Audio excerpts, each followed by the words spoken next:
entries in the register was slovenly and utterly careless and unreliable. There was, for instance, no explanation why the index number entries in the register started from number 38 and how the missing ones were counted. The register itself was shown to be replete with unfilled student information gaps, which the witness explained related to students who had not collected their KCSE certificate. The witness was numerously referred to incomprehensible entries in the respective columns, such as one where the entry Rwandese was made in the column for date of leaving school, while in another one the entry India was made in the column for school leaving certificate number. These are incomprehensible entries. Faced with these instances, the witness was made to admit that there were mistakes in the register, rendering it an unreliable reference point for student information. The evidence of this witness and the state of Exhibit 25 brings to serious question its reliability as an exhibit in this case. Then there is, finally, the question of the opinion of the document examiner in which it was submitted to be unreliable. In relation to the opinion of the document examiner, defense submitted to the effect that the opinion relating to Exhibit 10, Exhibit 10 is a school leaving certificate, is prejudicial to the accused because it is based on a photocopy of the document and further does not explain how the long duration between 06 and 2015 and the condition of the witness may have affected the way his signature has changed over time, and that he also did not provide a calibration certificate. In response, it was submitted on behalf of the state that the omission of such details did not alter the evidentiary value of the documents presented and the document examiner's report. No sufficient justification exists for the use of a photocopy of Exhibit 10 when, as has already been seen, it was clear that from the evidence that it was not the original document submitted by the accused to capture it. State relied on Republic versus Thomas Kipruto Maritim of 2019 to reiterate a finding that the use of a photocopy for document examination in the case was a minor irregularity because it had been shown the documents came from a genuine source. Circumstances in the cited decision are however distinguishable, in my view, from the ones in this trial, where there are genuine doubts about the security of custody of the question document. It may be okay if it's a photocopy, which chain of custody is clearly established. But where there is a problem, then there is a problem. The document examiner's opinion is also attacked on the ground that based on deficiencies in this report, it is not informed from a full consideration of all the relevant matters. One of them being the likelihood that a signature may be affected by age and condition at time of signing, and also the use of a control sample that was not from the regular work of PW12 as a principal at Highway Secondary School. It is demonstrated that the samples were taken on 18th November 2015. The question signature was for the year 2006, and the non-sample used was not obtained from a school document.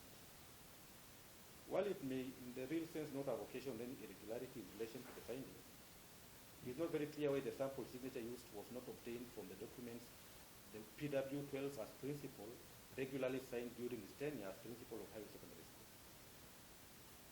The admitted omission by the document examiner to demonstrate that his opinion took into account the effect of age of the signature and the examination is, in my view, a grave and prejudicial omission, as he admitted that such factors have a bearing on the opinion that may be ultimately formed.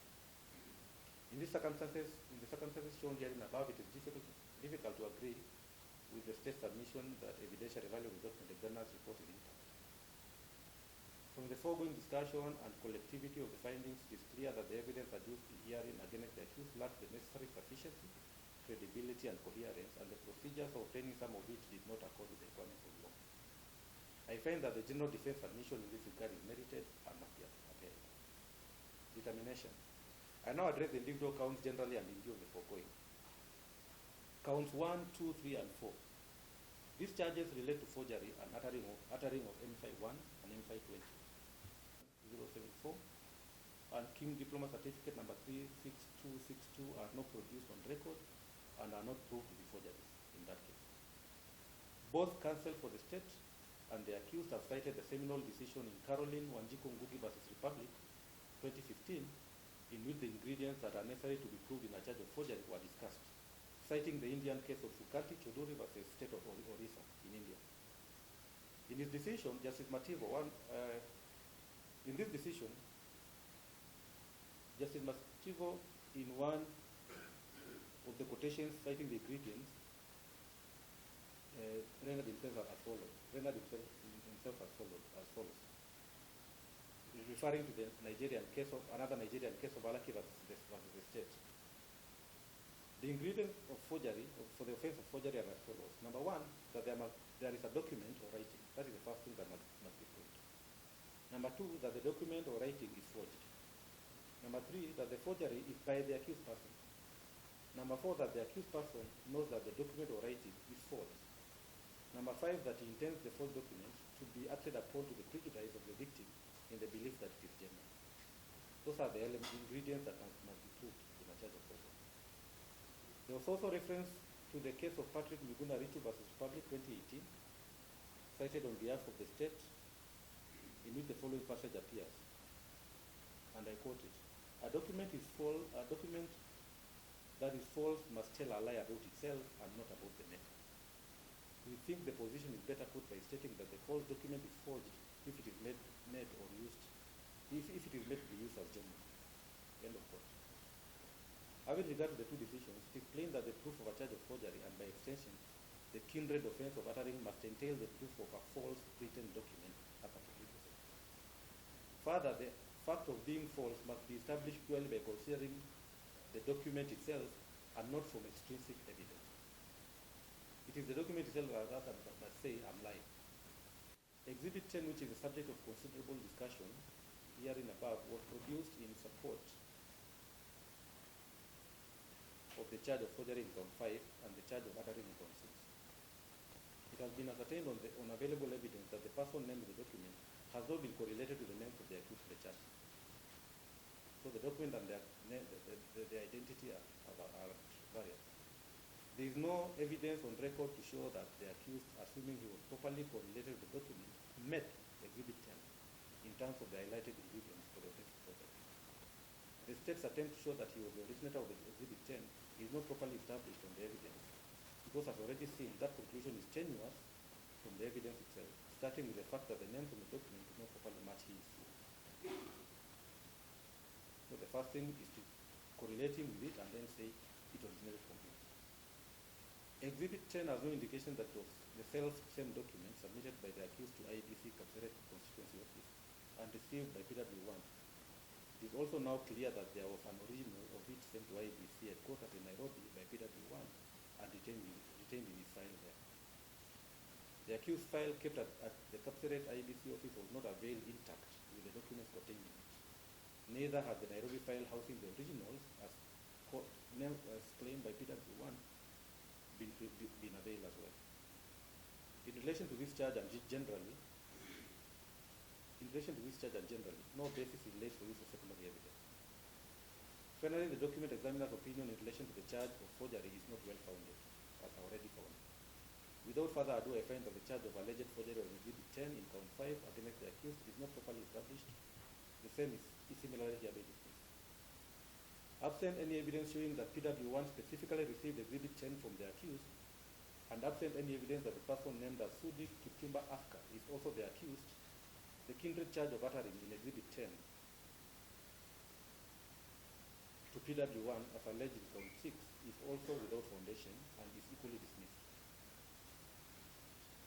In relation to count 7, 8, and 9, count 7 is founded on information allegedly provided by the accused PW1 under Part 5 of the self-declaration form, which is Exhibit 8. The perusal of the hand-filled form does not show that the accused wrote under Part 5 of the form the details about a KCC certificate as alleged in the particulars to this charge. There is no mention of a KCC certificate in that in the declaration, which this charge is based on. There is no writing or express mention of a KCC certificate, and there is only what looks like a mark below the text secondary in this regard. Count 7 is clearly not supported by the documentary evidence before the court, namely Exhibit 8. Count 8 relates to information allegedly provided by the accused to the investigator during their meeting at Heron Portico Hotel.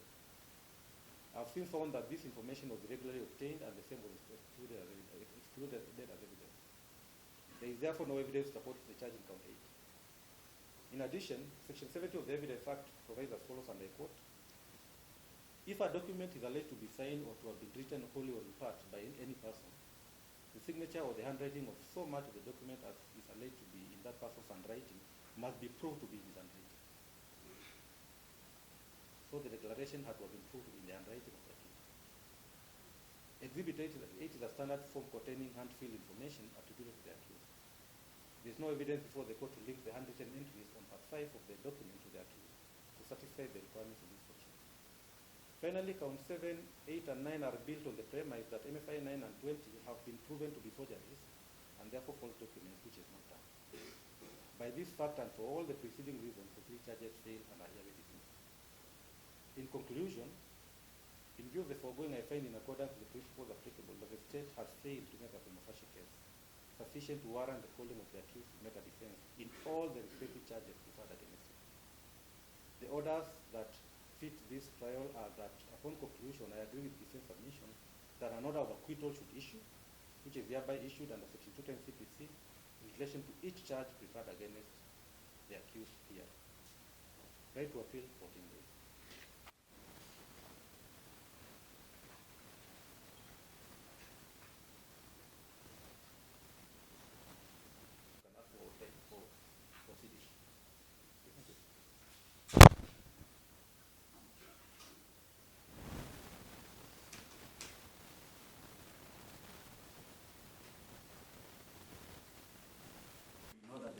Justice normally grinds slowly. It has taken long, and when it grinds and comes to a halt, it grinds harshly. And harshly, my lord, it can be both positive and negative. Yes. You know, in this circumstance, we really appreciate that it has been positive on our side. Yes. Thank you very much. Yes, that I've been involved right from the beginning to the end of it. Yes. And I've learned so much through your guidance and also the State Council as well as our Defense Council. Most emphasis, I would like to thank my lead counsel, Mr. Ruto, together with the young men who were with us, particularly Mr. Tunen, for having exhibited very, very serious interrogation skills, of which I would believe that I would rather say it off record that he deserves to do a master's degree in case he has not done any. Yes. And I've also learned a new set of jurisprudence. I'm actually, I teach criminal law to the highest level of my life, and the experiences I've had from a Kenyan court have added value to what I thought I knew that I did not know. And I'm forever indebted to criminal justice in this country for having been patient,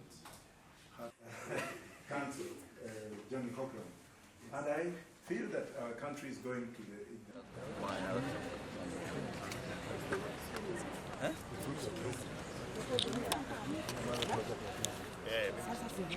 Sasa tafadhali nipatie nafasi. Wapi Ruto? It's better if you can push yourself. Has been very patient, having report, and to confirm that the allegations were just mere allegations. And our client, we do confirm, is qualified, doesn't have fake certificates as alluded, and he has been set free by the court. That's all. Thank you. Yeah, ladies and gentlemen of the press, I don't have much to say. A lot has been said today. One of the things I've noticed in this country since I came back is a lot of people are too much into rumor mongering and hearsay. They produce something very small and they put somebody's name into a lot of mud. Today the courts have proven, and this is the first time I've been involved in litigation right from the beginning to the end. I have to thank the senior counsel here because he's been our head. I'm not saying senior counsel per se. He's been head of this litigation. And together with our team, with Mr. Tunen, where is the others? Just say your name so that you... Wamalu are here. Simiu. Where is the other gentleman? Njiru. Any other person on the team? That these young men you have seen today have demonstrated. They have demonstrated that the kind of education we have, or legal education we have in this country is real. I sat behind and I heard these young men argue. And I was like, wow, was I in a UN court, US court, UK court? I found that the judicial system in this country works because it has worked for us today. Sudi has been called so many names. If you don't have a background and you have a problem, you'll be named so many things. Today, God has proven to us that what this gentleman has gone through for the last 8 years has been in vain. You concoct a case, you put somebody on trial, you waste that person's time for all that time, you interfere with his family, you interfere with his constituents, and I'm sure we shall be going to Kapsaret very soon to tell the people of Kapsaret that Sudi is Sudi yet and Sudi again, and again Sudi. Thank you very much. Young advocates that were involved in this matter. We would like to really thank the judicial process, beginning with the court, for the lengthy, well-reasoned reason to work for the people of Kapsaret and for the people of Kenya. And we really thank